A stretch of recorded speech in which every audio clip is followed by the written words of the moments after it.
मद बिक्री अभियोग मद बिक्री अभियोग 7 गिरफ मद बिक्री गले जेल।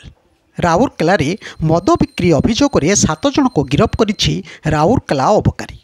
गत 3 तारिख में राउरकेला अबकारी विभाग प्रेमनगर ओरामपड़ा बंधमुंडा अंचल को चढ़ाऊ कर मोट 8 गोटी केस करा जायथिबा बेले 187 लिटर बेआईन महुली मद 205 लिटर बाहर भाटी मद सहित 1700 केजी महुल पोच नष्ट करा जायछि।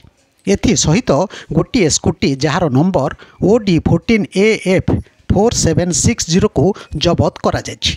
मोट 7 गोटी क्लेम केस करा जायथिबा बेले गोटे अनक्लेम केस करा जायछि। मोट 7 जन को कोर्ट चालाण करा जायछि। सेमाने हेले लुंगिया कुजूर, प्रेमिका एका, संजय राम, जसिंता भूमिज, शांति ओराम, केशवती सिंह, आशा समासी। यही चढ़ाऊ OIC राउरकेला 2 इद्रिस हुसैन, SI अजय प्रधान, OIC राउरकेला आकाश साहू, ASI विद्युत भूषण दास, ASI जेमामणि किसान, ASI लक्ष्मी पंडा, श्रीनिवास बिशोई, सौम्यरंजन साहू, सूर्यकांत स्वाई, सपन साहू, रेणु किरो, हेम मंजरी विश्वाल, कुमारी प्रधान, विक्टोरिया डुंगडुंग, निरंजन राउत, आकाश पटेल, बबुल स्वाई, त्रिलोचन पाढ़ी, अमर महारणा, लक्ष्मी पाणिग्राही आदि सामिल होइतिले।